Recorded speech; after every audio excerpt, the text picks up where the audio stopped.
छठे वक्ता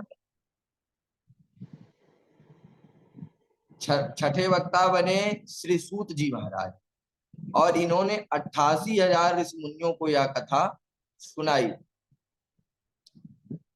तो अब इसकी आगे चर्चा करें तो जब कथा का प्रारंभ होता है तो सबसे पहले पहला श्लोक है श्रीमद् भागवत का। सच्चिदानंद रूपाय विश्वोत्पत्त्यादि हेतवे तापत्रय विनाशाय श्री कृष्णाय वयं नुमः। इस श्लोक में सतचित और आनंद स्वरूप, जिससे विश्व की उत्पत्ति, पालन और अंत में जिसमें यह लीन हो जाता है, उस परम सत्य परमात्मा का ध्यान किया गया है। और कहते हैं वयम नमः, मतलब कि हम सब उस परम तत्व को, उस परमात्मा को प्रणाम करते हैं। अब यहाँ पर देखिए, वेद व्यास जी ने अहम न लिख करके वयम नमः लिखा। क्यों?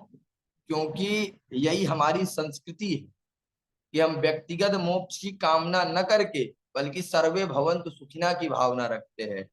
हम लोग ये चाहते हैं कि हम सभी भक्त बने और सभी भगवान के चरणों की ओर अग्रसर हों। तो वेद व्यास जी ने अहम न लिख करके वयम नमः लिखा। अब ये कथा कहाँ से प्रादुर्भाव होती है, ये कथा कहाँ से चालू होती है, अब ये जानते हैं। देखिए, द्वापर के अंत में 88,000 ऋषि मुनियों ने विचार किया कि हम दीर्घ काल तक सत्संग करें, पर और कुछ दिनों से विस्तार से भगवान के चरित्रों कथाओं का श्रवण करें। तो बोले यह तब संभव है जब किसी ऐसी जगह की तलाश की जाए जहां पर हम लोग निर्विघ्नता पूर्वक सत्संग कर सकें, और दूसरी बात कि ऐसा कथा सुनाने वाला मिले जिसको सब कथाएं मालूम हो, अनंत कल्पों की जिसको कथाएं याद हो, सब कथाएं मालूम हो। और तीसरी बात, दीर्घ काल तक की आयु हमें प्राप्त हो, जिससे हम दीर्घ काल तक सत्संग कर सकें। अब 88,000 ऋषियों ने सीधे जाकर के ब्रह्मा जी से कहा कि महाराज, हमें कोई ऐसा स्थल बताएं जहां हम निर्विघ्नता पूर्वक सत्संग कर सकें। तब ब्रह्मा जी महाराज ने कहा कि भाई, आप हम ये ब्रह्मा जी ने एक चक्र को भेजा और कहा कि ये चक्र जहां जा रहा है, आप लोग इसी चक्र के पीछे पीछे जाइए, और यह चक्र पृथ्वी में जहां जाकर के रुक जाएगा, आप लोग वहीं पे भजन करिएगा, वो आपके लिए वो सत्संग करिएगा, वही जगह आपके लिए अच्छी रहेगी, सही रहेगा। तब 88,000 इस मुनियों ने कहा महाराज, जगह तो मिल गई, लेकिन अब सत्संग कौन कराएगा, वक्ता कौन रहेगा। तब ब्रह्मा जी ने कहा देखो भाई, जाओ आप लोग और वहां पर एक प्रशस्त वेदिका बनाना, व्यासपीठ का निर्माण करना, और हाथ में पुष्प लेकर भगवान श्री कृष्ण का ध्यान करना, तो भगवान श्री कृष्ण ही किसी महापुरुष को भेज देंगे।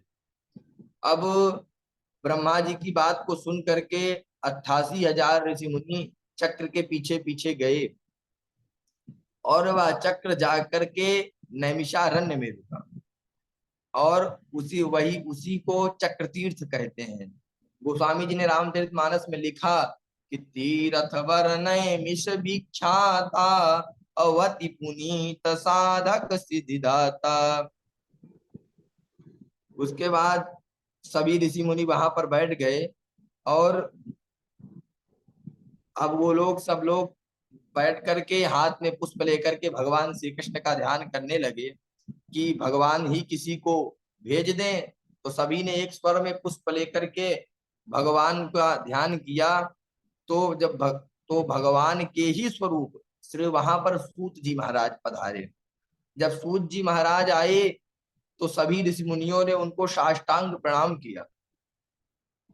फिर सभी मुनियों ने सूत जी महाराज को व्यासपीठ पर विराजमान करो और उनसे प्रार्थना की कि हे प्रभु, हमें भगवान की पावन कथा सुनाइए। अब सूत जी महाराज कथा के बहुत बड़े विज्ञ हैं, ज्ञाता हैं। सूत जी महाराज को अनंत कल्पों की कथाएं याद है।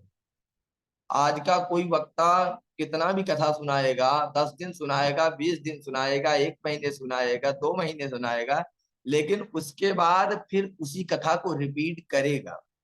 लेकिन सूत जी महाराज को अनंता अनंत कल्पों की कथाओं का स्मरण है। फिर बैठते हैं। फिर व्यासपीठ पर जब विराजमान हो गए तो मुनियों ने उनका पूजन किया। व्यासपीठ पर विराजमान करवाया और फिर सभी मुनियों ने उनका पूजन किया। नैमिषेषु तमासीन मभिवाद्य महामतिम कथामृत रसास्वाद कुशला सौनको ब्रवीत। अब यहाँ पर कैसे हैं सूत जी महाराज? बोले सूत जी महाराज कैसे हैं जो वक्ता है? बोले कैसे हैं सूत जी महाराज? तो बोले महामति।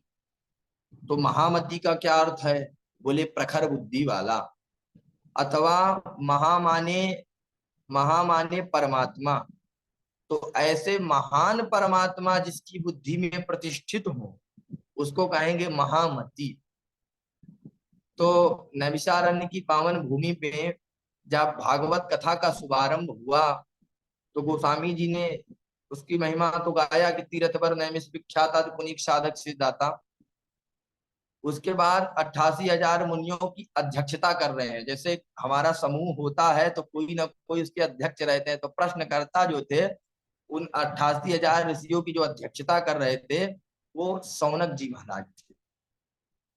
बोले कैसे है सौनक जी महाराज?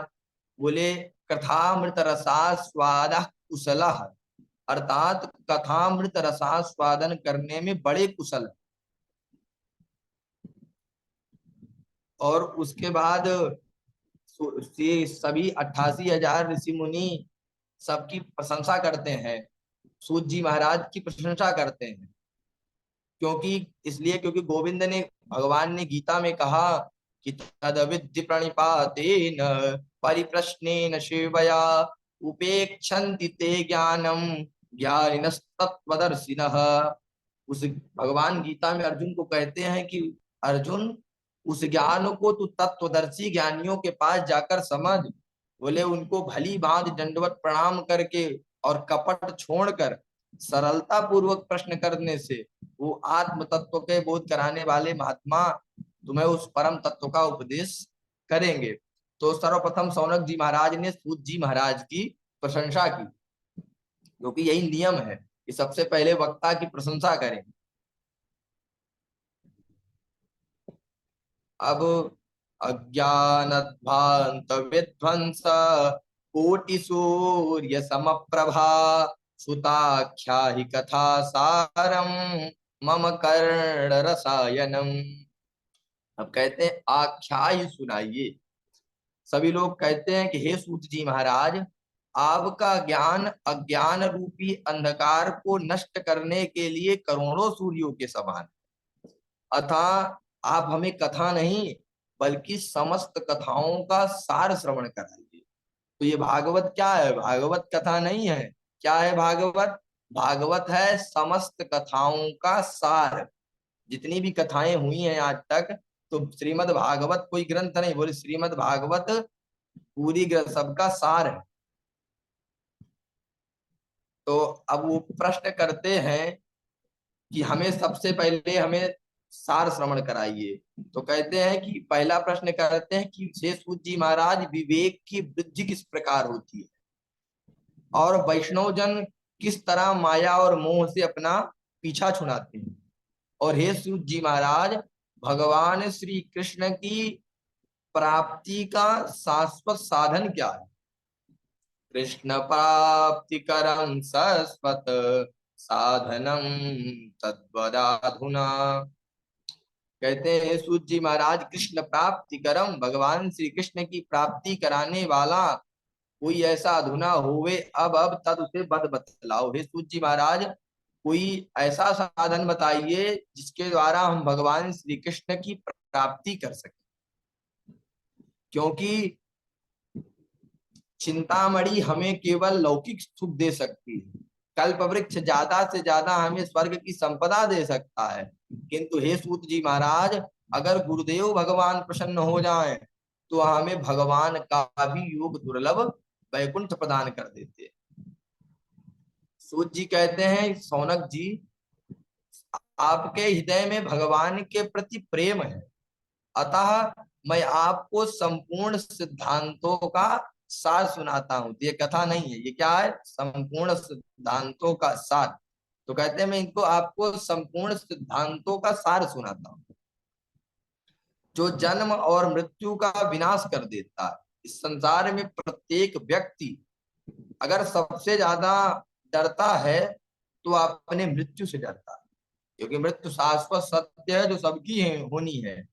किंतु यदि हम मृत्यु के भय से मुक्त होना चाहें तो हमें श्रीमद् भागवत शास्त्र का आश्रय लेना चाहिए। काल व्याल मुख ग्रास त्रासने रास हेतवे श्रीमद् भागवता। तो हमको अगर काल की मृत्यु से मुक्त होना है तो हमें श्रीमद् भागवत शास्त्र का आश्रय लेना चाहिए। श्रीमद् भागवतम शास्त्रम कलौ कीरेण भाषितम। अब जब मनुष्य के, कहते हैं जब मनुष्य के कई जन्मों के पुण्य का उदय होता है तब उसे श्रीमद् भागवत शास्त्र के श्रवण करने का सौभाग्य प्राप्त होता है। ऐसे नहीं मिल जाती ये कथा। ये कथा तब मिलती है जब हमारे कई जन्मों के, अनंत अनंत जन्मों के जब हमारे पुण्यों का उदय होता है, तब हमें इस ग्रंथ का सुनने का अवसर प्राप्त होता है। अब श्रीमद, अब उसके बाद सब लोग प्रश्न करते हैं। तो सूत जी महाराज कहते हैं कि परीक्षिते कथां वक्तुम सभायां संस्थिते सुखे सुधा कुंभं गृहीत्वैव देवास्तत्र समागमन। कहते हैं परीक्षिते, परीक्षित के लिए वक्तुम, कथा कहने हैं तू सुखे सुखदेव। हे शौनकादि ऋषियों, जब सुखदेव जी राजा परीक्षित को यहाँ श्रीमद् भागवत की कथा सुनाने के लिए सभा में उपस्थित हुए, उसी समय देवता लोग उनके पास सुधा कुंभम, अमृत का कलश लेकर के आए।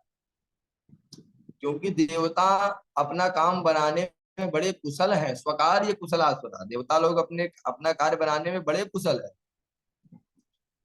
अतः सभी ने सुखदेव जी को नमस्कार करके कहा कि हे सुखदेव जी महाराज, आप परीक्षित को ये कथा इसलिए सुना रहे हैं क्योंकि 7 दिन में उनकी मृत्यु हो जानी थी। तो हम आपके लिए ये अमृत लेकर के आए हैं, आप इसे राजा परीक्षित को पिला दीजिए, जिससे वो उनका अमृत तो प्राप्त हो जाएगा, और यह भागवत कथामृत आप हमको पान करा दीजिए,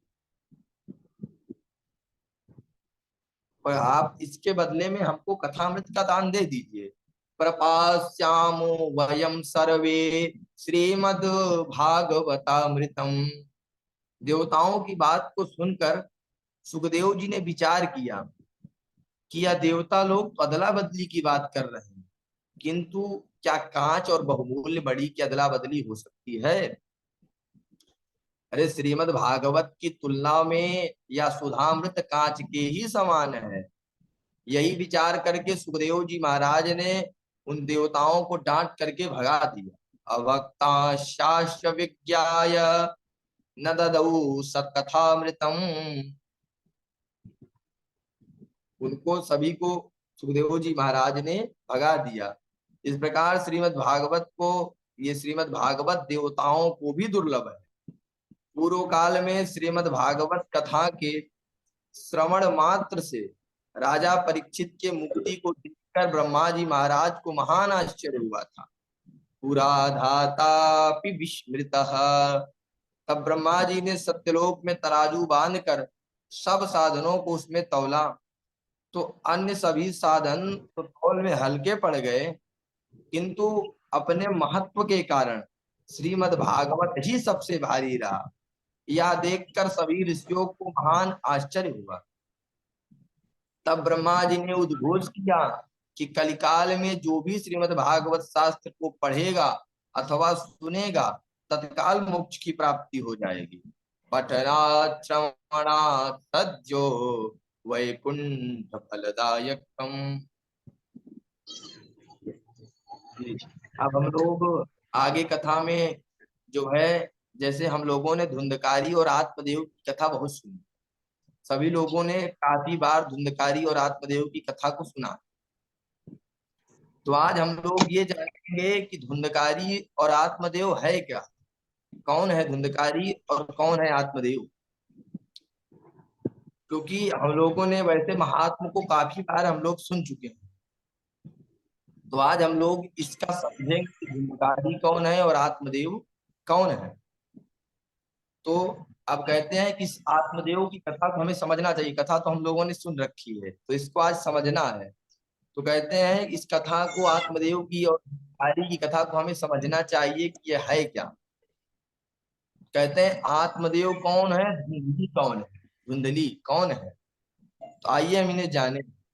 यह कथा इतिहास यह कथा इतिहास होने के साथ साथ हमारे जीवन से भी जुड़ी हुई है। अध्यात्म दृष्टि से अगर हम देखें तो तुंगभद्रा नदी के तट पर रहने वाला ब्राह्मण कौन, तुंग माने श्रेष्ठ और भद्र माने कल्याण। तो श्रेष्ठ कल्याण करने का जो साधन है उसी का नाम है तुंगभद्रा। तो उसी का नाम है तुंगभद्रा। अब आत्मदेव कौन है, तो आत्मदेव कहते हैं मानव शरीर से ही कल्याण किया जा सकता है, पशु पक्षी अपना कल्याण नहीं करते। कल्याण का मार्ग तो केवल मानव ही प्रशस्त करता है, मानव देह से मोक्ष का मार्ग प्रशस्त करता है। इसलिए बड़े भाग्यों को मानव का शरीर मिलता है। गोस्वामी जी ने लिखा कि बड़े भाग मानुष तन पावा, सुर दुर्लभ सद ग्रंथन गावा। गोस्वामी जी कहते हैं कि छोटे मोटे भाग्यशालियों को क्या नहीं मिलता है यह शरीर, इसलिए केवल यही मोक्ष के मार्ग को प्रशस्त करता है। इसी का नाम है तुंगभद्रा, इसी का नाम है तुंगभद्रा। इस शरीर का नाम है तुंगभद्रा। अब ब्राह्मण आत्मदेव सीधा साधा भोला भाला, इसमें कोई संदेह नहीं है। लेकिन इसकी पत्नी यानी धुंधली, जब ये जीवात्मा की पत्नी कौन है, बोले बुद्धि देवी। हमारी जो बुद्धि है ना, बस यही धुंधली है। धुंधली माने कुतर्गनी संशयात्मिका, बुद्धि ही धुंधली का नाम है। हमारा शरीर हो गया तुंगभद्रा, आत्मदेव हम हो गए आत्मदेव, और हमारी जो बुद्धि है ये धुंधली है। धुंधली मतलब कि कुतर्कनी है, ये हमारे उसमें कुतर्क करती है। उसके बाद इसे उससे परेशान, अब बुद्धि से परेशान होकर के आत्मदेव मरने गए, धुंधली से परेशान होकर के आत्मदेव मरने गए, लेकिन मिल गए संत और दे दिया फल। अब ब्राह्मण ने गलती करी क्या, बोले संत ने कहा अपनी पत्नी को खिला देना, लेकिन यह आत्मदेव ने फल को उसे खिलाया नहीं, दे दिया। अब फल खा लेना, यही गलती हम लोग भी करते हैं। हम लोग भगवान प्रत्येक मानव को मौका देते हैं, और उस मौके का हम कितना उठाते हैं या हम पर निर्भर करता है। अब या कथा में आते हैं और हम कथा में आकर के बैठ जाते हैं, अन्य अन्य कथाएं हम लोग सुनते हैं। लेकिन जब व्यास जी कहते हैं कि भाई इस कथा को जाकर के घर में मनन करना, यह कथा तो कल्याण की बात बताई जाती है और हम कथा को सुनते हैं, ठीक है, पर जब हम अपनी बुद्धि को नहीं खिलाते हैं, यही गलती हम लोग भी करते हैं। यदि फल धुंधली खाती तो गोकर्ण उसी के होते, गाय को नहीं। परंतु उस ब्राह्मण की किस्मत में तो संतान थी ही नहीं। तो उस संत ने बताया, जो कि पहले उस संत ने बताया था, यदि हम कथा सुन के कथा को अपनी बुद्धि को खिला दें, अर्थात चिंता कर संसार खिलाएं और अपने मनोमंथन करें, कथा सुनकर एकांत में बैठ करके खूब चिंतन करें। चिंता और चिंतन में अंतर होता है। चिंता जो होती है वो संसार की होती है, घर गृहस्थी की होती है, मगर चिंतन परमात्मा का होता है। और हमारी बुद्धि एक बार भी अगर पर चिंतन कर जाए तो बिना कल्याण के रह नहीं सकती। तो हम लोग क्या करते हैं, हम लोग जाकर के कथा सुनते हैं, और कथा में व्यास जी अच्छी अच्छी कथाएं सुनाते हैं, तो हम लोग उस कथा को सुन लेते हैं। लेकिन जब बारी आती है उनको अपने जीवन में उतारने की, उनका मनोमंथन करने की, तो हम लोग ले जा करके उस कथा को दे देते हैं अपनी बुद्धि को, अर्थात बुद्धि को दे देते हैं कि जब तुमको काम हो तो इसको ग्रहण कर लेना। और उसको हम लोग खिलाते नहीं है, उसी समय नहीं खिलाते हैं, उसको दे देते हैं। कथा के चरित्रों में, अब कथा के चरित्रों को अपने जीवन में उतारें तभी कल्याण संभव है। आत्मदेव को धुंधकारी ने सताया तो वह घर छोड़ के वन की ओर भागा, तो रास्ते में मिल गए गोकर्ण जी। यह कथा तो आपने बहुत सुनी है, इसलिए इस कथा का जो सार है यह आप ध्यान देकर सुनिए। मिल गए गोकर्ण जी, ये गोकर्ण कौन है? लोगों को सोचना चाहिए कि ये गोकर्ण कौन है। तो कहते हैं गो माने इंद्री और कर्ण माने कान। तो कान रूपी ज्ञान इंद्री से सुना हुआ ज्ञान, हम जब भी कभी जीवन में ऐसी ठोकर लगती है तो सुना हुआ ज्ञान समझ में आता है कि उन संत ने ठीक कहा था। जब तक ठोकर नहीं लगती तब तक हम उसको समझने की कोशिश भी नहीं करते। हम लोग जैसे कथा में आते हैं, सुनते हैं, तो हम लोग उस बुद्धि को, अपनी बुद्धि को खिलाते नहीं है और उस कथा को ले जाकर बुद्धि को दे देते हैं। लेकिन जिस कथा को हमने सुना है, समय आने पर वो हमारे मार्ग को प्रशस्त करती है। उस समय भले ही न वो, लेकिन जब समय आने पर आगे वही फल के द्वारा आत्मदेव का उद्धार हुआ, तो वही बुद्धि जो हम कथा को सुनते हैं आज भले ही, तो हमें क्या करना चाहिए? बोले हमें कथा के प्रसंगों को अपने जीवन में उतारना चाहिए। तब अब जब ठोकर नहीं लगती तब तक हम समझने की कोशिश नहीं करते। तो गोकर्ण जी बोले, पिताजी यह संसार असार है, यहाँ कोई सुखी नहीं है। हम अपनी संतान को सुख मानते हैं, दूसरों को सुखी अवश्य समझते हैं, पर वास्तव में सब दुखी हैं।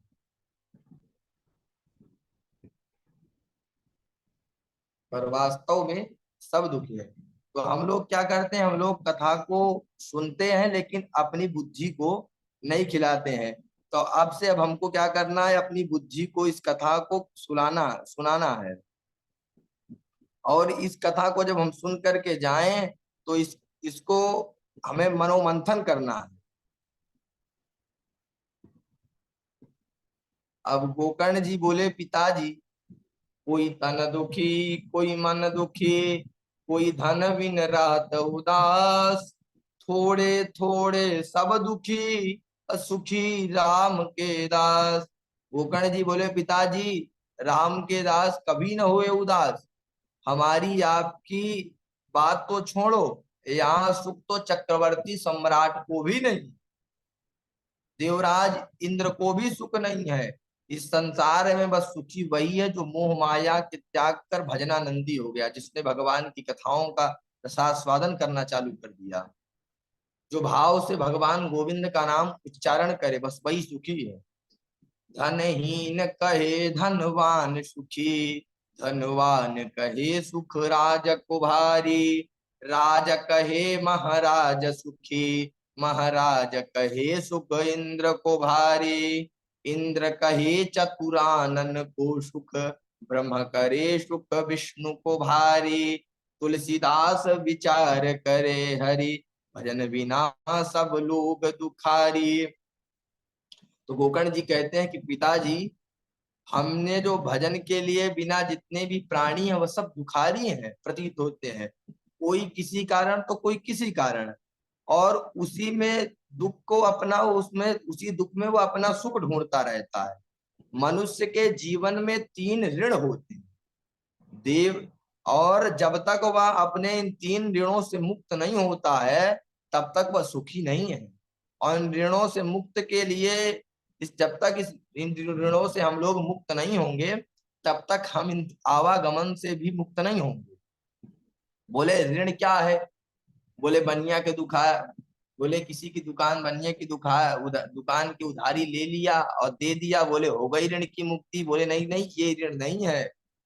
तो कहते हैं मुक्ति नहीं है, तो ऋण क्या है?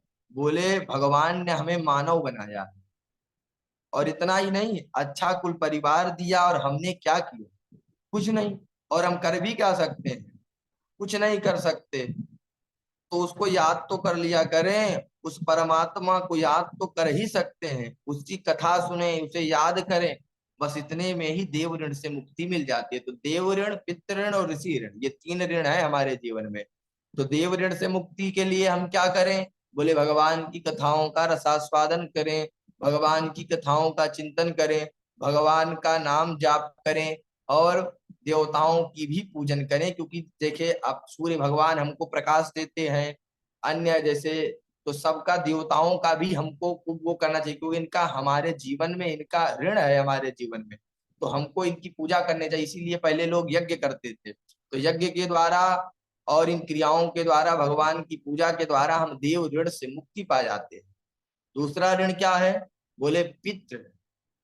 पितृ ऋण क्या है? बोले जैसे जिस खानदान में, जिस कुल में हमने जन्म लिया है, उस कुल के प्रति हमारा कर्तव्य है कि हम अपने कुल खानदान के प्रति कुछ करें। जैसे इस समय पितृपक्ष है, तो पितृपक्ष में हम लोगों का कर्तव्य है कि हम लोग अपने पूर्वजों के निमित्त श्राद्ध करें। तो ये हम लोगों का कर्तव्य है। इससे हमारी पितृ पितृ पितृ ऋण से हमको मुक्ति मिलती है। देव ऋण, पितृ ऋण। अब तीसरा ऋण बताया गया, बोले ऋषि ऋण। अब ऋषि ऋण क्या है? बोले हमारे ऋषि मुनियों ने हमारे जीवन को सरल बनाने के लिए बहुत परिश्रम किया है, और तब जाकर के, परिश्रम करके उन्होंने इन ग्रंथों का निर्माण किया, जो आज हम लोग सरलता से सब कुछ जान लेते हैं। तो सारी चीजें हमारे ऋषि मुनि लिख करके गए, तो उनका हम लोगों के ऊपर ऋण है। तो हमें क्या करना चाहिए? बोले नित्य तर्पण करना चाहिए, उन ऋषियों का ध्यान करना चाहिए, संध्या वंदन करना चाहिए। तो इससे ऋषि ऋण की मुक्ति होती है। और जब तक हम इन 3 ऋणों से मुक्त नहीं होंगे, तब तक हमें मुक्ति नहीं मिल सकती है। तो हमें इन तीनों ऋणों से मुक्त होना चाहिए, देव ऋण, पितृ ऋण और ऋषि ऋण। परंतु हम लोग करते क्या है भाई? हमारा जो पितृ ऋण है, उसमें हम लोग, हमारा कर्तव्य है कि हम अपने माता पिता का और अपने जो हमारे वयोवृद्ध लोग हैं उनकी सेवा करें। लेकिन हम लोग करते क्या है? एक स्त्री के प्रेम में अपने माता पिता को भी घर से बाहर निकाल देते हैं। भाई, जिस जिस पिता ने हमको अंगुली पकड़ के चलना सिखाया, और हम लोग जब वो वृद्ध हो जाते हैं तो उन्हीं को घर से बाहर कर देते हैं। तो हमको ऐसा नहीं करना है। माता पिता की सेवा करनी चाहिए, हमारी माता पिता की सेवा करें, और हमारे जो बुजुर्ग लोग हैं घर में, वयोवृद्ध हैं, उनकी सेवा करें, उनकी आज्ञा का पालन करें। जब हम ये करते हैं तो हम अपने पितृ ऋण से मुक्ति मिल जाती है हमको भाई। और दूसरा, हम जिस धर्म, जिस जाति में जन्म लिया है, उसी के कर्तव्यों का पालन हमें करना चाहिए। आज की परिस्थितियां ऐसी हैं कि लोग विवाह के काल में अपने समाज से हटकर के विवाह के लिए उत्सुक रहते हैं, लेकिन जिनका परिणाम उनके साथ साथ उनसे जुड़े हुए लोगों को भुगतनी पड़ती है। तो हम लोग क्या करें? अपने कुल, अपने धर्म में ही शादी विवाह आदि कार्य करें। अब यज्ञ करें।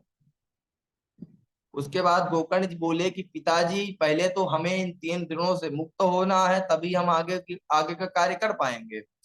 तो कहते हैं, पिताजी एक बात कहूं, मानव को अभिमान है कि मुझसे ज्यादा सुंदर और मुझसे ज्यादा ज्ञानी और मुझसे ज्यादा विवेकी ज्ञानी कोई है ही नहीं, कोई धनी है ही नहीं। पर वह यह नहीं जानता क्या? देहेष्ठिमांश रुधिरे भीमतिं त्यजत्वं, जाया सुतादिषु सदा ममतां विमुञ्च, पश्यानिशं जगदिदं क्षणभङ्गनिष्ठं, वैराग्य राग रसिको भव भक्तिनिष्ठा। हमारा यह संसार जो है, ये हड्डी, मांस, रुधिर आदि जैसे चीजों से बना हुआ है। इसलिए सबसे पहले हमें शरीर के प्रति जो मोह है, देहाभिमान है, इस देहाभिमान को हमें त्यागना चाहिए। मैं शरीर हूं ऐसा मानना भी हमें छोड़े। इस शरीर को चाहे पंडित जी कहो चाहे ज्ञानी, लेकिन शरीर की 3 गति होती है। अगर जलाया तो राख, फेंका तो कौवे कुत्ते गीदड़ खाएंगे, और अगर दफनाया तो कीड़े चुंग लेंगे। चौथी कोई गति नहीं। ना तो यह शरीर आपका है और न यह शरीर वाले आपके हैं। आप एकांत में होकर के बैठिए और सोचिए कि मैं क्या हूँ। भगवान गोकर्ण जी को उपदेश दे रहे हैं, गोकर्ण जी उपदेश दे रहे हैं अपने पिताजी को कि पिताजी आप एक दिन एकांत में बैठ करके सोचिए कि मैं क्या हूँ। तो आप एक प्रश्न चिन्ह है। जब तक हम अपने आप को नहीं जानते तब तक हम मोह की गांठ में बंधे रहेंगे। आप जरा सोचिए कि क्या मैं आंख हूं? वह आंख, तो फिर अगर मैं आंख हूं तो आंख आंख फूट क्यों जाती है? कई आंख के अंधे हैं। तो क्या मैं हाथ हूं? अरे एक हाथ के बिना भी लोग जीते हैं। तो इसका मतलब कि हम आंख कान हाथ पैर कुछ नहीं है। तुम फिर मैं क्या हूं? माता पिता यदि मेरे हैं तो एक दिन हमें छोड़कर कहाँ चले जाएंगे? ये बेटा बेटी यदि मेरे हैं तो जन्म से पहले कहाँ थे? जन्म के पहले मैं कहाँ था? मरने के बाद मैं कहाँ जाऊंगा? बहुत से प्रश्न हैं। इन्हें अपने आप से पूछो कि मैं कौन हूँ, मैं यहाँ क्यों आया, और मैं कौन हूँ, मैं किसका हूँ, यह संसार क्या है, यदि यह मेरा है तो क्या यह मेरे साथ जाएगा? इन प्रश्नों को प्रत्येक व्यक्ति को अपने आप से पूछना चाहिए कि मैं कौन हूँ। इन प्रश्नों का जब उसको उत्तर मिले कि मैं क्या हूँ, भाई सच में हमने जिसे अपना मान रखा है वह मात्र एक भ्रम है। भाई संसार में प्रतिष्ठा पाने के लिए सुंदर भवन बनवाना धर्म है, पत्नी बच्चे और उनका पालन पोषण करना धर्म है, ये भी धर्म है। लेकिन पत्नी बच्चे मकान दुकान से मोह रखना ही बंधन का कारण है। मैं इनके बिना जीवित नहीं रह सकता, बस यही अधर्म है। आपका सच्चा संबंध मात्र हमारे कन्हैया से है, क्योंकि आप आत्मा हो और वे परमात्मा। दुकान मकान बीवी बच्चे तो इस संसार के हैं, क्योंकि इनको यहीं रहना है और इस संसार को भी। लेकिन आपके शरीर से जब आत्मा मुक्त हो जाती है, वही आपका बेटा जिससे आपने इतना प्रेम रखते हैं उठा करके ले जाएगा और चिता में रख के जला देगा। क्यों? शरीर तो वही है। भाई शरीर तो वही है, फिर जलाया क्यों? क्यों जलाया? वो इसलिए कि अब उस पुत्र को आपके मृत शरीर से कोई लाभ नहीं। और अगर मोह बस रखता भी है तो वही शरीर बदबू देने लगता है, जिससे यह सिद्ध है कि हम शरीर नहीं है। हम लोग शरीर नहीं है, ये शरीर वाले भी हमारे नहीं है। इस धराधाम पर जितने हमारे रिश्ते नाते हैं, सब सब लालची हैं, सब स्वार्थी। सबको आपसे कुछ ना कुछ चाहिए। कोई भी व्यक्ति अगर आपसे जुड़ेगा, चाहे कोई भी हो, वह आपसे किसी ना किसी प्रकार के मतलब से जुड़ेगा। उसको आपसे कुछ ना कुछ चाहिए। सब जैसे सबसे पहले आपको, जैसे पोते को हो गया धन का लालच, पत्नी को सहारे का प्रेम की इच्छा, पड़ोसी को आपसे कई प्रकार के मतलब होते हैं, सब मतलबी है। और सबको आपसे कुछ ना कुछ चाहिए। एक बाप के चार बेटा, बाप के धन को चारों ने आपस में बांट लिया, पर पिता को कौन बांटे? एक ने कहा पिताजी शास्त्रों में लिखा है कि तीसरी अवस्था के बाद घर में नहीं रहना चाहिए, इसलिए हमने आपका टिकट बनवा दिया है और आप वृंदावन चले जाओ, यही धर्म है। यही धर्म है। देखो शास्त्र का बहाना लेकर के अपने पिता का धन लेकर उसे वन जाने को मजबूर करते हैं। भाई जिस माँ ने तुम्हें जन्म देने के लिए सुंदरता का त्याग किया, तुमने सुंदर पत्नी के लिए अपनी माँ का त्याग कर दिया। धिक्कार है ऐसी संतान को। पर कहते हैं कि यही सच है, यही सच है। कहते हैं आत्मदेव जी कहते हैं कि पिताजी ये हकीकत है, कोई आपको नहीं चाहता, केवल आपके धन को। तो आत्मदेव जी बोले कि वह कौन है जो हमें चाहता है? आत्मदेव जी कहते हैं भाई ये बताओ कि वह कौन है जो हमको चाहता है? तो कहते हैं पिताजी वही गोविंद है, जो कहते हैं भटक मत बस आजा मेरी शरण में। भगवान ही है जो हमको चाहते हैं, बस तुझे मैं मुक्त कर दूंगा। आत्मा का सच्चा संबंधी तो मात्र परमात्मा है। बस यही बात जिसने अपने जीवन में उतार ली तो वह घर में रह करके भी भजन कर सकता है। और कौन जानता है कि वन में जा करके भजन होगा। अरे हमारे जर भरत जी महाराज घर को छोड़ करके वन में गए, भजन किया, सफल हुए क्या? नहीं सफल हुए। पर जनक जी क्या थे? जनक जी ने घर को ही वन बना लिया। तो वन का मतलब है जहां किसी से कोई मतलब नहीं, मतलब है तो मात्र परमात्मा से। तो हमको ऐसा भी नहीं कि हमने मात्र परमात्मा से मतलब रख दिया, घर परिवार और ये सबको हमसे मतलब नहीं रखना चाहिए, रखना चाहिए। बस जितना आवश्यकता हो, आवश्यकता से अधिक नहीं।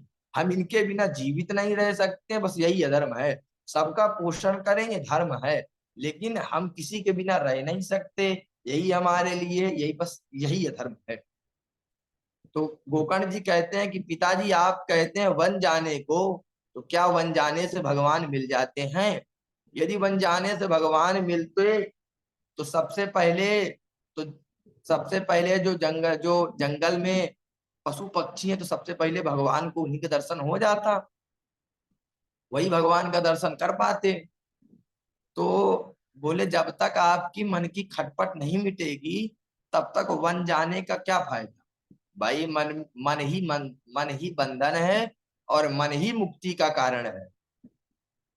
मन यदि विषयों में, बेटा पोता में है तो बंधन है, और मन यदि परमात्मा में लगा तो मुक्ति है। धर्मं भजस्य सततं त्यज लोक धर्मान, सेवस्य साधु पुरुषां जयि काम तृष्णाम, अन्यस्य दोष गुण चिंतनमासु मुक्त्वा, सेवा कथा रसमहो नितराम पिबत्वम्। गोकर्ण जी कहते हैं पिताजी इस मृत्यु लोक में भगवत भजन ही सबसे बड़ा धर्म है। आप निरंतर प्रभु का भजन में लगे रहें, क्योंकि अब आपने पुत्र सुख भी देख लिया, इसलिए अब स्त्री घर और धन का मोह त्याग करके वैराग्य राग रसिक बन करके अब आप भजन करें, साधु जनों की सेवा करें, सत्संग सुने, भोगों की लालसा को पास में भटकने भी न दें। एक बात और, किसी दूसरे को उनके दोषों को न देखें, क्योंकि अक्सर हम अपने आप को देखते नहीं हैं और दूसरों की हंसी उड़ाने में अपना समय बर्बाद कर देते हैं, नष्ट कर देते हैं। ऐसा करना भी अपराध है। ऐसी सभी चीजों का त्याग करके केवल भगवत भजन में ही तल्लीन हो जाएं। उस समय उनकी आयु 60 वर्ष, 60 वर्ष की थी उस समय आत्मजोगी की आयु। जब पूरी तरह दृढ़ संकल्पित होकर भगवान का पूजन अर्चन करते रहे, असंतों का दर्शन करते, कथा सुनते रहे और नित्य भागवत जी के दसम स्कंद का नित्य पाठ करते थे, और इस तरह से गोविंद की प्राप्ति हुई आत्मदेव जी को। अब इधर धुंधकारी ने माँ को पैसा लिया, धन मांगा, पर माँ ने क्या किया?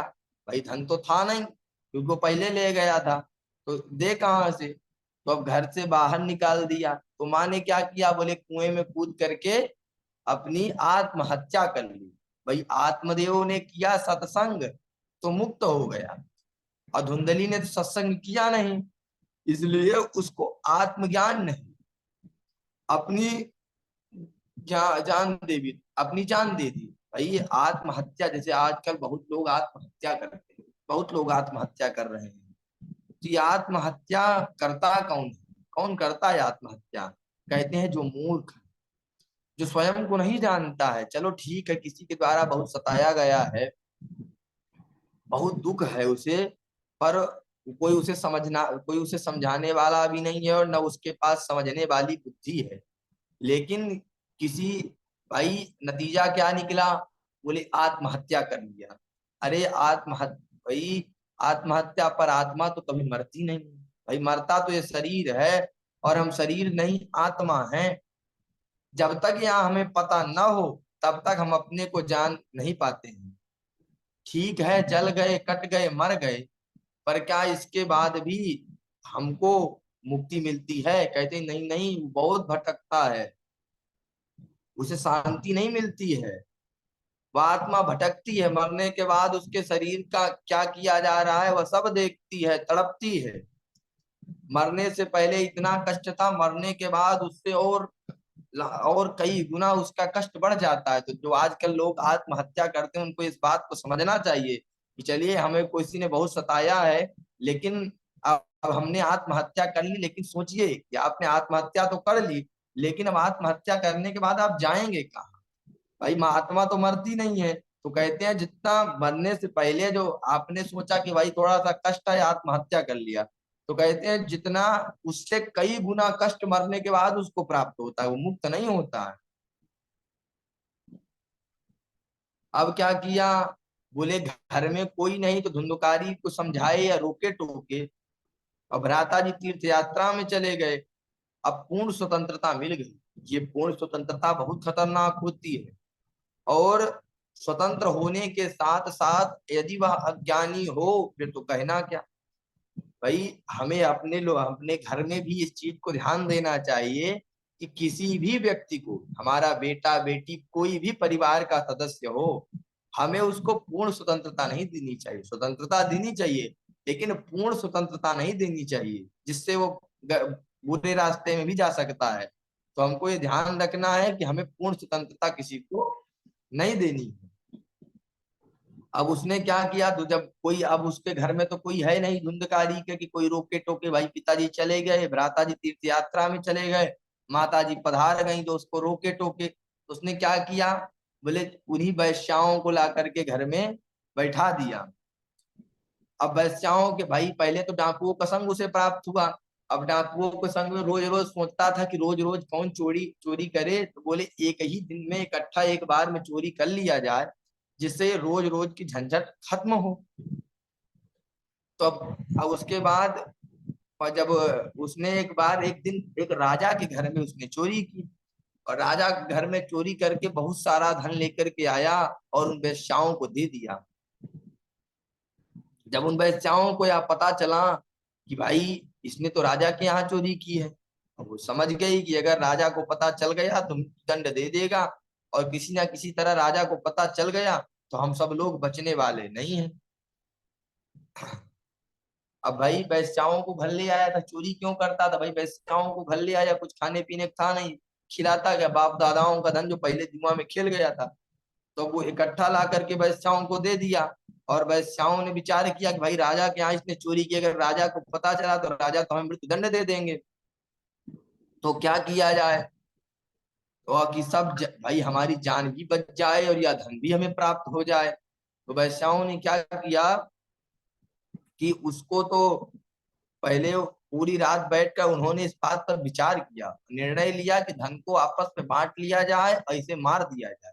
तो फिर क्या था, धन को आपस में बांट लिया, और धुंधकारी को उसी के पलंग में सोते हुए धुंधकारी को कई डंडे मारे, और फिर एक आग की जलती हुई ज्वाला को रख करके उसके मुख में डाल दिया।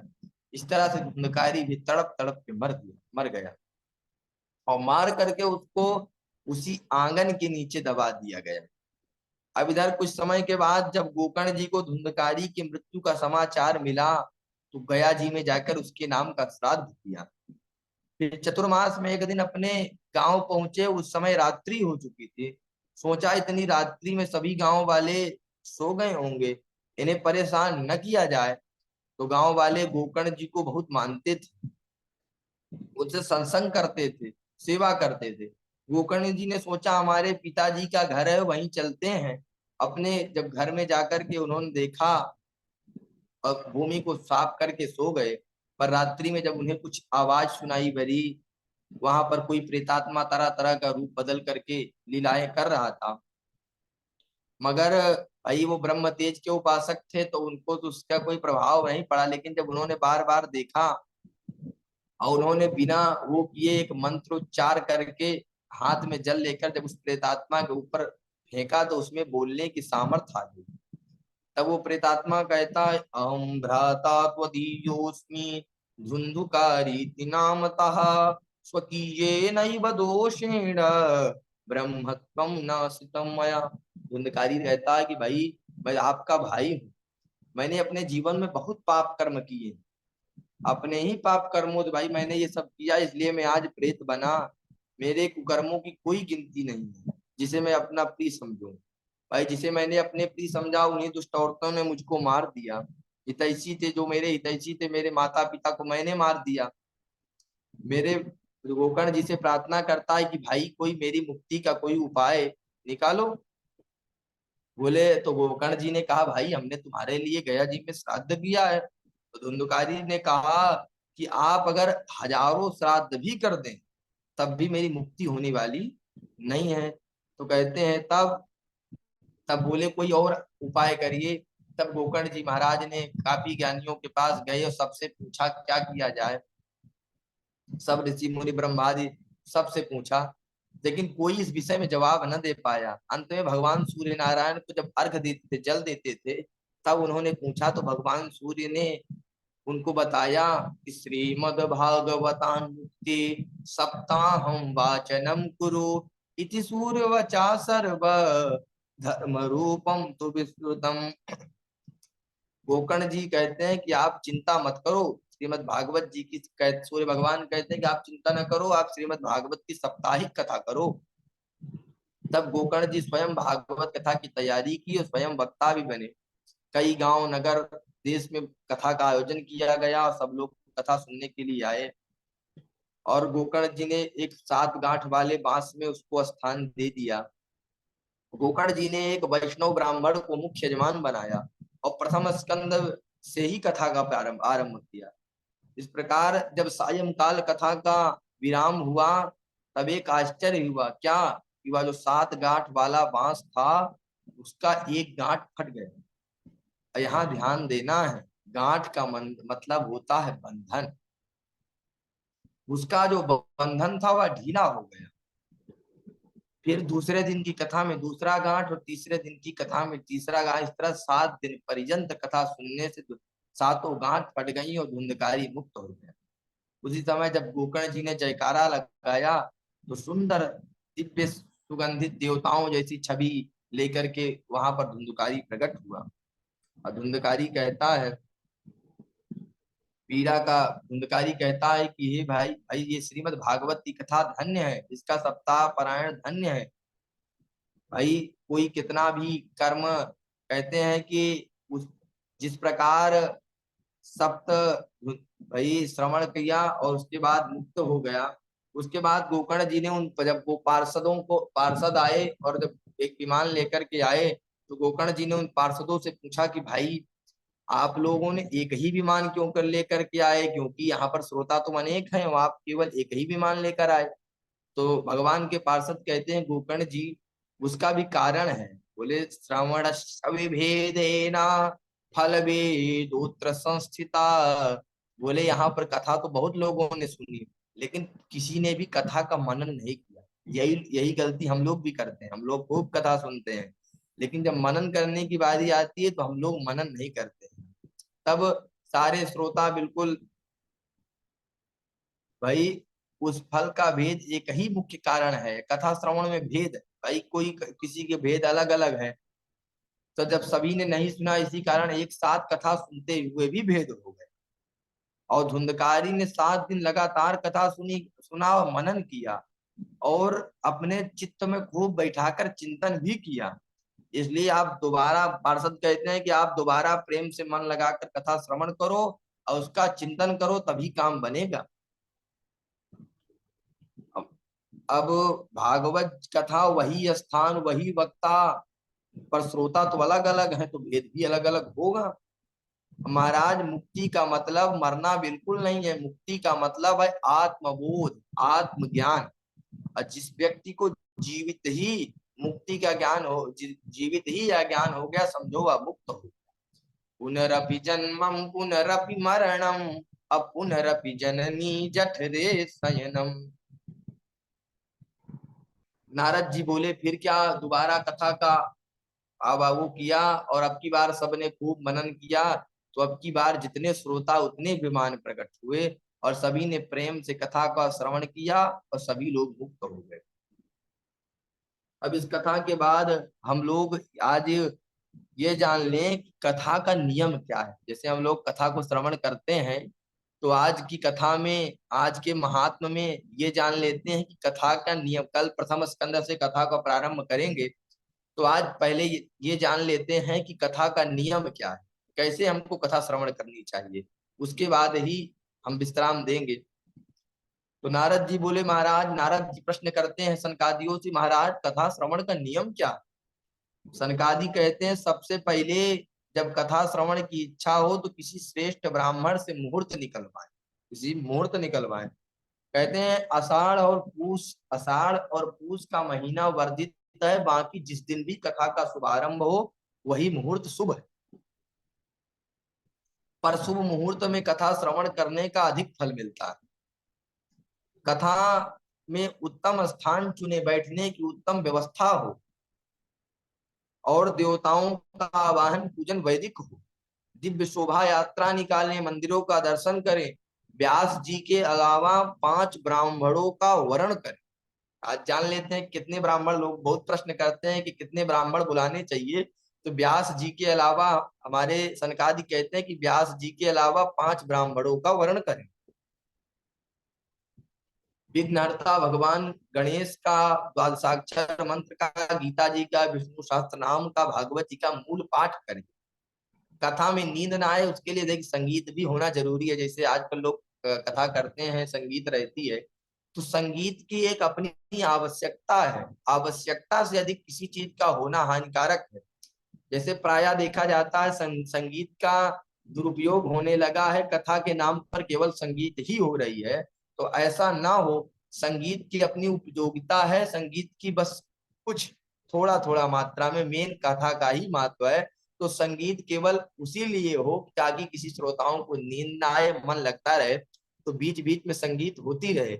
लेकिन ये इसका ये मतलब नहीं है कि बहुत ज्यादा संगीत हो जाए, 4 घंटे 5 घंटे की कथा में 3 घंटे संगीत हो जाए, तो ऐसा ना हो। नारद जी ने पूछा, महाराज भागवत जी का नियम क्या है, भाई खाना पीना कैसे करना चाहिए? तो सनकादियों ने कहा, भाई निराहार होकर के कथा को सुनना चाहिए बिना कुछ खाए। नारद जी बोले, तब तो हो गई कथा, तब तो हो गई कथा, अगर निराहार होकर के सुनना है। तो बोले फिर क्या है? बोले तो सनकादि कहते हैं अगर निराहार न रह पाए तो थोड़ा बहुत फलाहार ले ले। तो बोले अगर फलाहार में भी न रह पाए तो दोनों समय फलाहार ले ले, और दोनों समय भी न रह पाए तो फिर खूब आहार ले ले। बोले खूब आहार ले ले, बोले उसमें कोई दिक्कत नहीं है, खूब खा ले, बस इतना करे ताकि कथा में विघ्न न आए। इसके लिए भोजन के लिए बताया गया कि पहले तो व्रत रहे, न व्रत रह सके फलाहार ले, और फलाहार न ले सके तो खाए, उतना खाए जिससे कथा में कोई विघ्न उपस्थित न हो।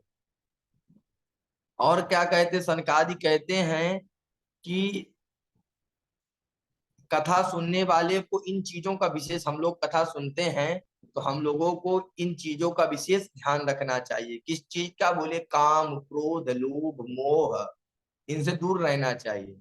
सनकादि कहते हैं, कामम क्रोधम मदम मानम मस्तरम चोभमे बचा, दम्भ दम्भम मोहम तदा द्वेषम दूर एच कथावृति। फिर कहते हैं, वेद वैष्णव विप्राणाम गुरु गोप्रति नाम सह स्त्री राज महाताम निंदाम वर्ज इत्याह कथावृति। कहते हैं काम क्रोध मोह मद, इनसे सब, मद मात्सर्य, किसी की ईर्ष्या छल, इन सब चीजों से 7 दिन कम से कम मुक्त रहना चाहिए। 7 दिन एकांत में रहे, किसी से कोई मतलब न रखे, केवल कथा को श्रवण करे और कथा श्रवण करके उसी कथा का मनन करे। कहते हैं वेद और पुराण का और वैष्णव का, विप्र का, गोसेवक का, राजा का निंदा न करे। सत्यम शौचम दया मौनम आर्जवम विनयम तथा उदार मानसम तद्वत देव कुर्यात कथावृति। कहते हैं कथा सुनने वाले को सत्य का, पवित्रता का, इन चीजों का ध्यान रखना चाहिए। विनय सरलता से वर्ताव करना चाहिए, श्रद्धा भाव से कथा सुने, और सुने हुए को अंत में हवन करे और ब्राह्मण भोज कराए, दक्षिणा दे। सनकादि कहते हैं इस प्रकार कथा श्रवण के से मोक्ष द्वार खुल जाते हैं। और श्रीमद् भागवत सप्ताह को 7 दिन में श्रवण करना चाहिए। ऐसे कहते हैं कि ऐसे तो जीवन भर इस कथा का हमको रसास्वादन करते रहना चाहिए। इस कथा को हम खूब सुने, कभी भी सुने, लेकिन जब इसको हम, कथा होती है तो 7 दिन में उसके, जब साप्ताहिक सुने 7 दिन में इसको पूर्ण किया जाना चाहिए। और इस कथा को पूर्ण करने के लिए जो पांच, पहले ही बता दिया कि 5 ब्राह्मणों का वर्ण करे, जो विघ्नहर्ता गणेश जिनका वो करे। कहते हैं, अब सूत जी कहते हैं विरक्तो वैष्णवो विप्रो। अब देखिए वक्ता कैसा हो, यहाँ पर वक्ता का निरूपण, कहते हैं वक्ता का चयन करना चाहिए। तो वक्ता कैसा हो, जैसे हम लोग कथा करवाते हैं तो आज ये जान लें कि वक्ता कैसा हो। तो वक्ता कैसा हो, किसके मुख से भागवत की कथा सुने। तो कहते हैं विरक्तो वैष्णवो विप्रो। क्या शब्द का संबोधन किया, बोले विरक्तो वैष्णवो विप्रो, बोले विरक्त हो, वैष्णव मतलब कि भगवान का भक्त हो।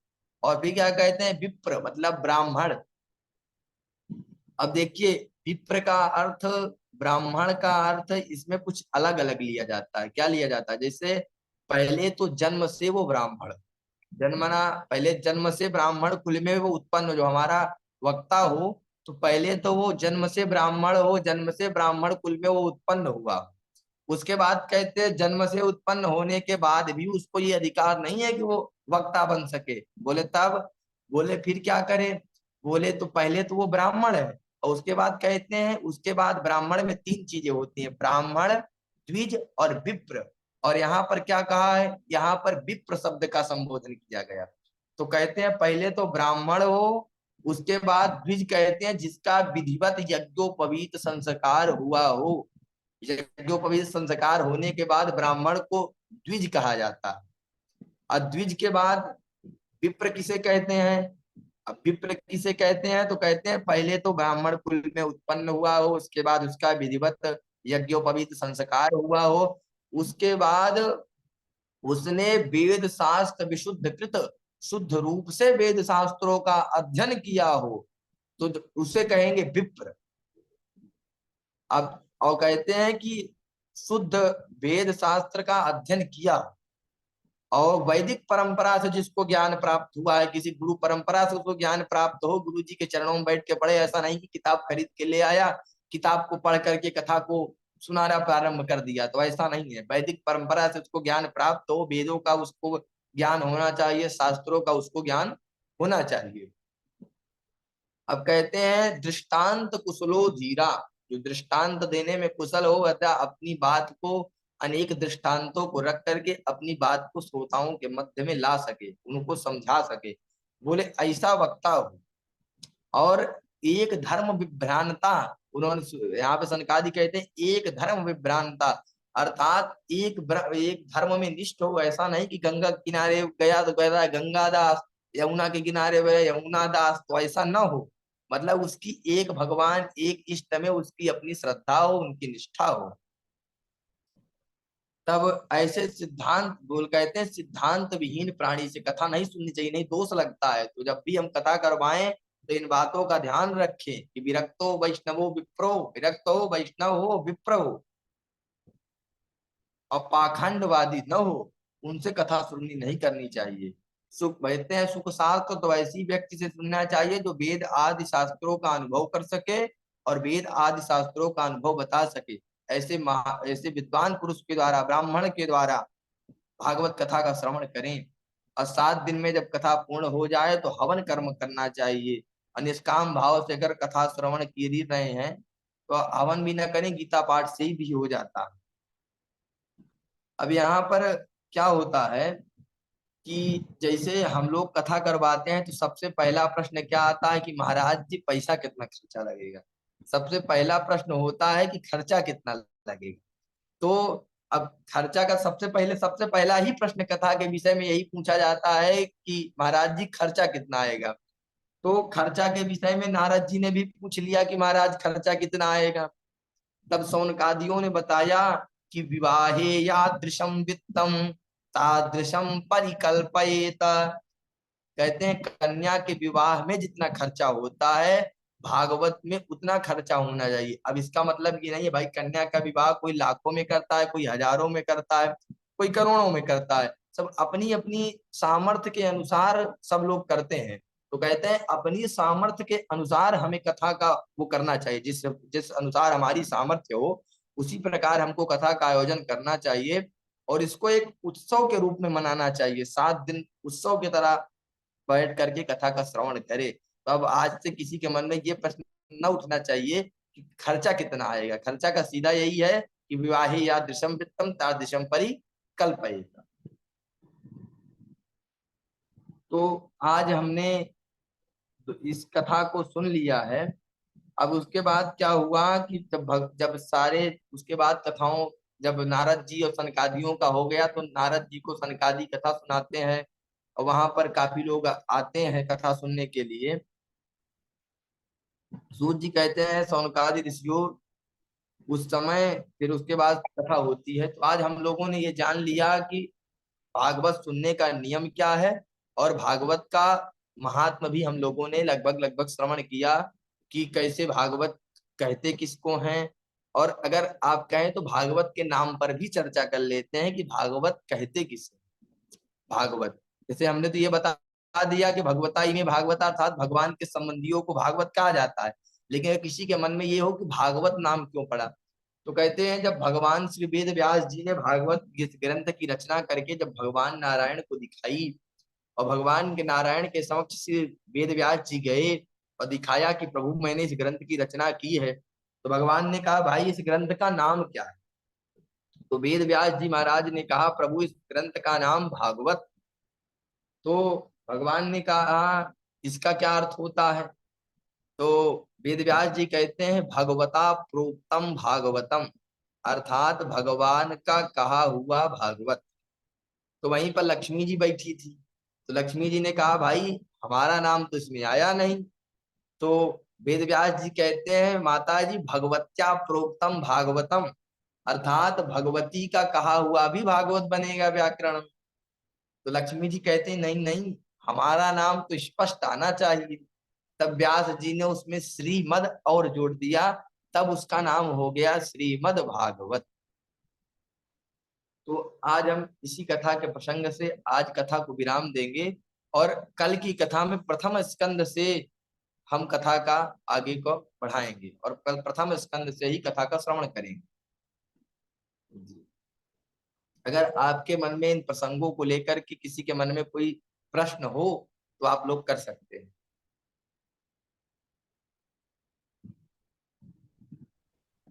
राधे कृष्ण पंडित जी। जी राधे। हाथ जोड़ के माफी चाहूंगा, वो शुरू का थोड़ा सा पहला एपिसोड भागवत क्या है जो आपने 5-7 मिनट में समझाया था वो रिकॉर्ड नहीं हो पाया। तो अच्छा अगर आप इस प्रश्न के उत्तर में समझा दे तो ये रिकॉर्डिंग क्योंकि सबके बेनिफिट के लिए है तो वो आ जाएगा। अच्छा अच्छा, मतलब शुरू का आप वो पूरा कितने ही रिकॉर्ड नहीं हुआ शुरू का, जो आपने सच्चिदानंद से शुरू किया वहां से तो रिकॉर्ड हो गया है। अच्छा सच्चिदानंद से वो रिकॉर्ड हो है गया, और उससे उसके पहले का पहले छूट गया। तो वो आ अच्छा जाएगा तो सबके बेनिफिट के लिए हो जाएगा, आपको तकलीफ तो होगी, उसकी माफी चाहूंगा। चलिए कोई बात नहीं, तो हम उसका कोशिश करते हैं कि आपको उसका कथा सुनाई जाए। देखिए सबसे पहले हमने शुरू में बताया था कि भागवत कहते किसे, इसी की चर्चा हमने सबसे पहले शुरू में की थी और वक्ता और श्रोता का बताया था। तो सबसे पहले कहते हैं कि भागवत कहते किसे, तो कहते हैं भगवता इमे भागवता, अर्थात भगवान के संबंधियों को ही भागवत कहा जाता है। इसको कहते हैं भागवत। कहते हैं जैसे हम लोग बनाते हैं हीरे पन्ने की मूर्ति बनाते हैं, पत्थर की मूर्ति बनाते हैं, काष्ठ की मूर्ति बनाते हैं और उसमें भगवान की शक्ति को प्रतिष्ठित करते हैं और भाव के द्वारा उनकी पूजा करते हैं। उन मूर्तियों का निर्माण करके भाव के द्वारा उनकी पूजा करते हैं।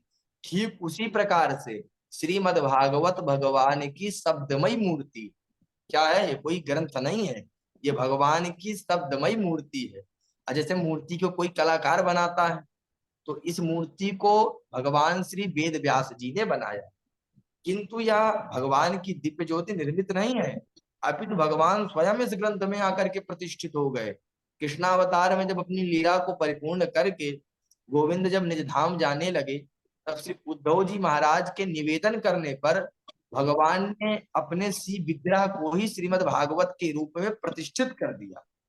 तो यह भागवत क्या है, बोले साक्षात भगवान है। श्रीमद् भागवत में भगवान जाकर के विलीन हो गए। तो श्रीमद् भागवत कोई ग्रंथ नहीं, अगर कोई पूछे तो ग्रंथ है, ये कोई ग्रंथ नहीं है, ये साक्षात भगवान की मूर्ति है। अब उसके बाद हम ये मूर्ति हो गई, उसके बाद भागवत कहते किसे हैं ये जान लें। भागवत कहते किसे हैं, तो कहते हैं भगवता इमे भागवता, अर्थात भगवान के संबंधियों को ही भागवत कहा जाता है। भगवान के संबंधियों को ही भागवत कहा जाता है। अब संबंध, भगवान के संबंध कैसे हैं, ऐसे प्रश्न आता है कि भाई गीता और भागवत में अंतर क्या है। तो कहते हैं गीता में किस बात की चर्चा की गई, मतलब कि महाभारत और भागवत में क्या अंतर है। तो भागवत जैसे महाभारत में किस बात की चर्चा की गई है। महाभारत में अर्जुन भगवान श्री कृष्ण से कहते हैं माँ तुला ससुरा पौत्रा श्याला, अर्थात जितने भी हमारे संबंधी हैं उनकी चर्चा की गई है। वहीं श्रीमद् भागवत में किस चीज की चर्चा की गई है, श्रीमद् भागवत में भगवान के संबंधियों की चर्चा की गई है। अब हमारे मन में प्रश्न उठता है भाई भगवान के संबंधी कैसे होते हैं, भगवान के साथ कैसे संबंध स्थापित किया जाता है। तो कहते हैं भगवान का हमारा 5 प्रकार से भगवान के साथ संबंध हम स्थापित कर सकते हैं। कौन कौन से भाव है 5, तो कहते हैं सबसे पहले शांत भाव, सबसे पहले शांत भाव। उसके बाद क्या है, बोले दास्य भाव, दास्य भाव। उसके बाद बोले सख्य भाव, उसके बाद वात्सल्य भाव, और उसके बाद माधुर्य भाव। जैसे हमने इसको पहले भी बता दिया था लेकिन मिस हो गया था। तो इन 5 प्रकार के जब हम, ये 5 प्रकार से भगवान के साथ जब हम अपना संबंध स्थापित कर लेंगे, और इन्हीं संबंधियों की चर्चा जिस भी ग्रंथ में, जैसे आप उदाहरण ले लें कि किसी ने इस 5 तरीके से संबंध स्थापित किया है, तो कहते हैं शांत भाव के उपासकों में नारद जी और नारद आदि अनेक ऋषि मुनि हुए, ये शांत भाव के उपासक थे। दास भाव के उपासकों में कहते हैं हनुमान जी महाराज का नाम सर्वप्रथम आता है। और दशरथ, कौशल्या, देवकी, वसुदेव, नंद, यशोदा, कश्यप, अदिति, मनु, शत्रुपा आदि ने भगवान की वात्सल्य भाव से उपासना की। और सख्य भाव के उपासकों में रामावतार में निषाद राज सुग्रीव, और कृष्णावतार में श्री रामा मधुमंगल आदि। एवं माधुर्य, और माधुर्य भाव में प्रजांगना मतलब गोपी प्रजांगनाओं ने भगवान की माधुर्य भाव से उपासना की। तो इन्हीं 5 जो भगवान की इन्हीं संबंधियों की जिस भी ग्रंथ में गाथा गाई गई हो उसी को श्रीमद् भागवत कहते हैं। अगर कोई पूछे भागवत क्या है, तो भागवत में इन्हीं जो भगवान के संबंधी हैं, संबंधी कौन, भगवान के वैसे संबंधी नहीं, ये संबंधी जो भगवान के साथ 5 प्रकार से संबंध जिनका स्थापित हो, और उन्हीं की कथा उन्हीं की चर्चा को श्रीमद् भागवत कहते हैं। अब इसका वर्णन आता है कि भाई श्रीमद् भागवत में और श्री रामचरितमानस में कहते हैं कि श्रोता वक्ता का विचार करते हैं, तो कहते हैं कि रामचरितमानस में तो 4 वक्ता हैं और 4 श्रोता हैं। कागभूषण जी वक्ता है और गरुण जी श्रोता है, और दूसरे वक्ता भगवान भोलेनाथ हैं, और दूसरी श्रोता पार्वती माता पार्वती जी हैं, और तीसरे वक्ता याज्ञवल्क्य जी हैं और श्रोता भरद्वाज जी। चौथे वक्ता तुलसीदास जी, उनका मन है। कहते हैं किंतु श्रीमद् भागवत ऐसा ऐसा अद्भुत ग्रंथ है जिसमें 6 वक्ता और 6 श्रोता है। श्रीमद् भागवत के आदि वक्ता भगवान नारायण है। सर्वप्रथम भगवान नारायण ने ही चतुश्लोकी भागवत के रूप में यह ज्ञान ब्रह्मा जी को दिया। तो श्रीमद् भागवत के प्रथम वक्ता हुए भगवान नारायण, और प्रथम श्रोता हुए भगवान ब्रह्मा जी महाराज, और दूसरे वक्ता हुए ब्रह्मा जी महाराज, और दूसरे श्रोता हुए उनके मानस पुत्र श्री नारद जी महाराज, और तीसरे वक्ता भगवान नारद जी बने, और तीसरे श्रोता वेद व्यास जी बने, और चौथे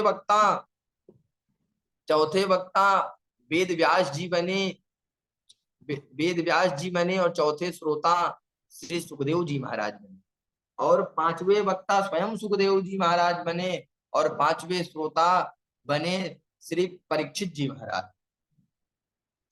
और इन 5 वक्ताओं के सार भाव को आत्मसार करके 6ठे वक्ता बने श्री सूत जी महाराज, जिन्होंने नैमिषारण्य की पावन भूमि में इस कथा का शुभारंभ किया और इस कथा को गाया। तो जैसे कि हम लोगों ने पहले इस कथा का श्रवण कर लिया था, अनिल अनिल जी, अनिल जी। धन्यवाद। किसी और का कोई पूछना हो तो पूछ सकता है, अनम्यूट हाँ, करके माइक। यहीं से कटा था ना वीडियो।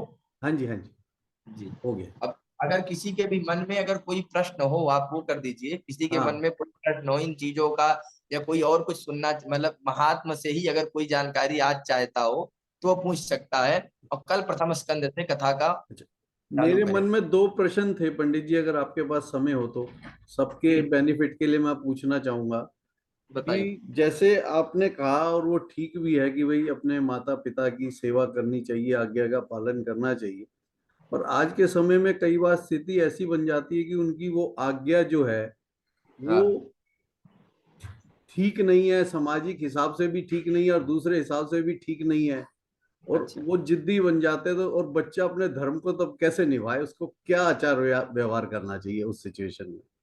देखिए पहली बात, पिता की कहते हैं कि पिता की आज्ञा पुत्र के लिए सर्वोपरि होता है।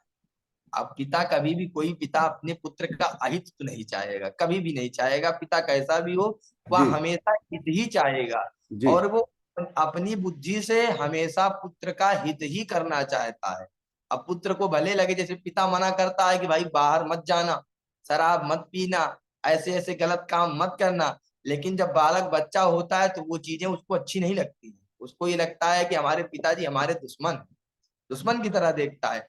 तो पिताजी, हमारे एक बात ध्यान रखे, किसी का भी पिता हो, कोई पिता ये नहीं चाहता कि हमारा बेटा आगे न बढ़े, हमारा बेटा आगे परमार्थ मार्ग पे न जाए, हमारे बेटा की उन्नति न हो। सब चाहते हैं कि हमारा बेटा उन्नति करे। तो हमारा धर्म क्या है? हमारा धर्म है पिता की आज्ञा का पालन करना। राम जी महाराज ने पिता की आज्ञा का पालन किया और वनवास चले गए। एक भी बार अपने पिताजी से ये प्रश्न नहीं किया कि महाराज क्या ये सही है, आप वन भेज रहे हैं या गलत है। क्या है, राम जी महाराज प्रश्न कर सकते थे कि आपने हमें ऐसे कैसे दे दिया है? आज का कोई पिता अपने बच्चे को आज्ञा दे दे कि जाओ तुम वन में जाओ, छोटे भाई को पूरा राज्य हम दे रहे हैं, तो आज क्या करेगा? आज पुत्र अपने पिता से, उसकी लड़ाई हो जाएगी, मारपीट हो जाएगी, खड़ा हो जाएगा उन्हीं के सामने। लेकिन राम जी के आदर्श को देखिए कि राम जी ने एक भी बार ये नहीं कहा, तुरंत तुरंत चल दिए कि ठीक है पिताजी। तो हमको कैसे बनना है? हमको राम जी का आदर्श वो करना है। जी। और क्या है बताइए। मेरा प्रश्न ये था, जो आपने वक्ता के लिए पहचान बताई कि वेदों हाँ, का ज्ञाता हो और हाँ, विप्र हो, तो हम्म, अब एक जो हम जैसा आदमी है और उसके मन में भाव आया कि भागवत जी की कथा करानी है, और जिस तरह हम्म। से भाई एक से सुना दूसरे से सुना करा लिया, वो इन इन चीजों को कैसे चेक करे, या कैसे वो ये इस चीज को पूर्ण तरीके से अपने आप को संतुष्ट करे कि वो वाकई ही सही वक्ता को चुन पा रहा है या नहीं? कुछ अगर कुछ मार्गदर्शन कर पाए आप। जी, ऐसा है, देखिए, हमको सही वक्ता और गलत वक्ता का प्रमाण वाणी से तुरंत हो जाता है। जैसे हम लोग पहले डायरेक्ट तो किसी को बुला नहीं लेते हैं, पहले उनकी कथा कहीं ना कहीं किसी न किसी माध्यम से सुनते हैं। तो अगर वक्ता जो है शास्त्र विरुद्ध बातें कर रहा हो, वक्ता के मुख से एक भी बात सारी बातें शास्त्र सम्मत हों, जो शास्त्रों ने जिस चीज को बताया है उसी चीज का निरूपण करे, जो श्रुतियों ने जिस तत्व का प्रतिपादन किया है उसी तत्व का प्रतिपादन करे। मतलब कि अगर आपको लगे कि वक्ता शास्त्र के विरुद्ध जा रहा है, जैसे कुछ तो आप लोगों ने भी ग्रंथ पढ़े हैं, आप भी पढ़ते हैं, सब लोग पढ़ते हैं, रामचरितमानस भी पढ़ा, कुछ भी पढ़ा, तो अगर लगे कि नहीं वक्ता सिद्धांत से गलत जा रहा है, तो समझ जाइए कि वक्ता सही नहीं है। मतलब शास्त्र की जो और सुनने से ज्ञान हो जाता है। जैसे आप लोग, हम लोग अगर किसी की कथा सुनते हैं तो समझ में आ जाता है, तो इसमें न पढ़े, नाच गाने में न पढ़ करके शब्दों में ध्यान दें। और कोशिश करें कि जब हम कथा करवाएं तो कथा ही हो, कथा के नाम पर नाच गाना ना हो। ये कोशिश करें कि कथा के नाम पर नाच गाना ना हो। अर्थात 7 दिन एक उत्सव की तरह तो मनाएं, लेकिन ज्यादा से ज्यादा उसमें कथा हो। अपने यहाँ संगीत का प्रावधान नारद जी और उन्होंने संगीत का रखा तो है, लेकिन संगीत की अपनी एक उपयोगिता है, कुछ ही, हर चीज की, हर वस्तु की अपनी उपयोगिता है। लेकिन अगर वो वस्तु अगर ज्यादा हो गई, अति अति सर्वत्र वर्जयेत, शास्त्र का कथन है, अगर किसी चीज की अति हो जाती है तो अच्छा नहीं है। जैसे आज प्रायः देखा गया है कि संगीत की या कुछ चीजों की कथाओं में अति होती है। जैसे 4 घंटे 3 घंटे की कथाओं में 2 घंटे संगीत करना, 1.5 घंटे संगीत करना। तो अगर आप लोग करवाएं तो आप लोग इस बात का विशेष ध्यान रखें कि नाम संकीर्तन करने का कथा में संगीत होना चाहिए, लेकिन एक सीमित, ज्यादा नहीं। जी। और वक्ता की पहचान आप ऐसे कर सकते हैं, कुछ आपने ग्रंथों को पढ़ा हो और जो सही व्याख्या करे, अपने अनुरूप व्याख्या ना करे, शास्त्र सम्मत व्याख्या करे। और कुछ विद्वान महापुरुषों की अगर आप वो करेंगे तो वो खुद बता देंगे कि वक्ता कैसा है। अच्छा, और एक और आपने बात कही उसके जी देखिए, मेन गलती हम लोगों ने कर दी, हम लोगों ने अपने शास्त्रों को, अपने पुराणों को पढ़ना बंद कर दिया। पहले राजा महाराजा भी शास्त्र पुराणों को पढ़ते थे, गुरुकुल में जाकर के उनकी भी शिक्षा होती थी। वेदों से जब पूजन किया जाता था तो वो भी साथ में बोलते थे। तो उसकी दोष हम लोगों पे भी जाता है कि हम लोगों ने अपने शास्त्रों को और अपने पुराणों को पढ़ना बंद कर दिया।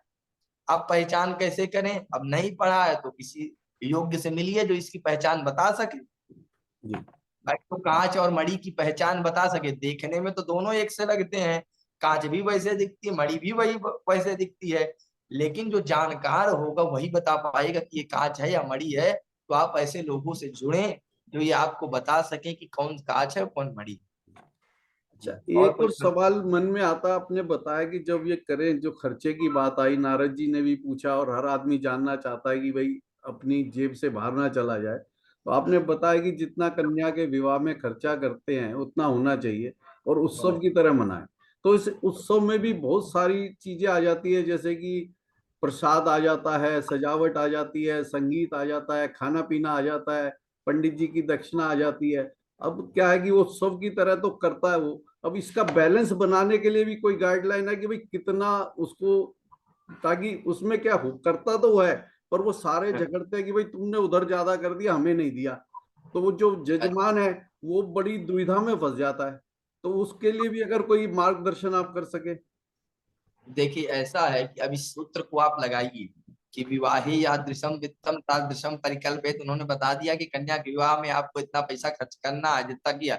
तो कन्या के विवाह में आप ये, जब कोई कन्या का विवाह करता है तो एक ही जगह तो पूरा पैसा खर्च नहीं होता है, हाँ जी। सब जगह मैनेज होता है। बारात का अलग, इनका अलग, खाने पीने की व्यवस्था अलग, सजावट की अलग, दूल्हे का जो मान लीजिए दहेज भी देना पड़ता है, समझ लीजिए वो दक्षिणा हो गई।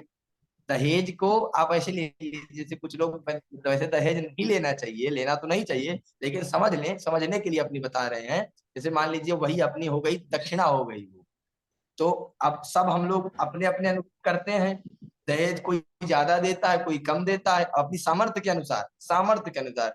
यहाँ पर ये नहीं कि आप कर्ज लेकर के करें अपनी, अगर किसी की सामर्थ्य हजारों में है तो हजारों में करता है, किसी के सामर्थ्य लाखों में तो लाखों में करता है। तो सारी चीजों को मैनेज करके चले, ऐसा नहीं कि सारा दहेज ही दे देगा तो खिलाएगा क्या, सजावट क्या करवाएगा।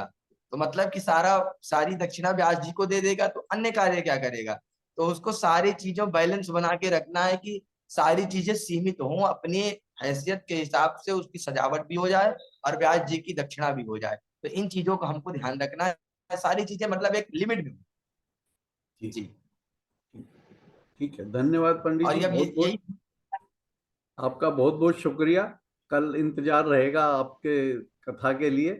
तो आप हमारा मार्गदर्शन करते रहिए ताकि सबके काम के लिए ये मार्गदर्शन एक मिल सके, और भागवत जी का जो वाकई मूल रूप से जो बेनिफिट मिलना चाहिए वो लोगों को मिल सके, और भागवत जी को हम भागवत जी की तरह ही पढ़े और श्रवण करें और अपने अपने में मनन करें। आपका तो बहुत जी कल प्रथम स्कंद से कथा का हम लोग शुरुआत करेंगे। और अगर किसी के मन में किसी भी प्रकार के भागवत जी को लेकर के प्रश्न हो तो ठीक वो करके भेजने ठीक है, भेजे, मैं ये भी अपने जिससे लिंक के उन साथ लिख दूंगा। कर पाए। कल प्रथम हाँ स्कंद चालू हो तो किसी के मन में भी किसी भी प्रकार का भागवत जी को लेकर के अगर कोई सवाल हो वो अपने सवाल रख सकता है, कल उसका समाधान दिया जाएगा। ठीक है, ठीक जी। है, धन्यवाद जी, शुभ रात्रि, राधे राधे, कृष्ण। राधे राधे कृष्ण।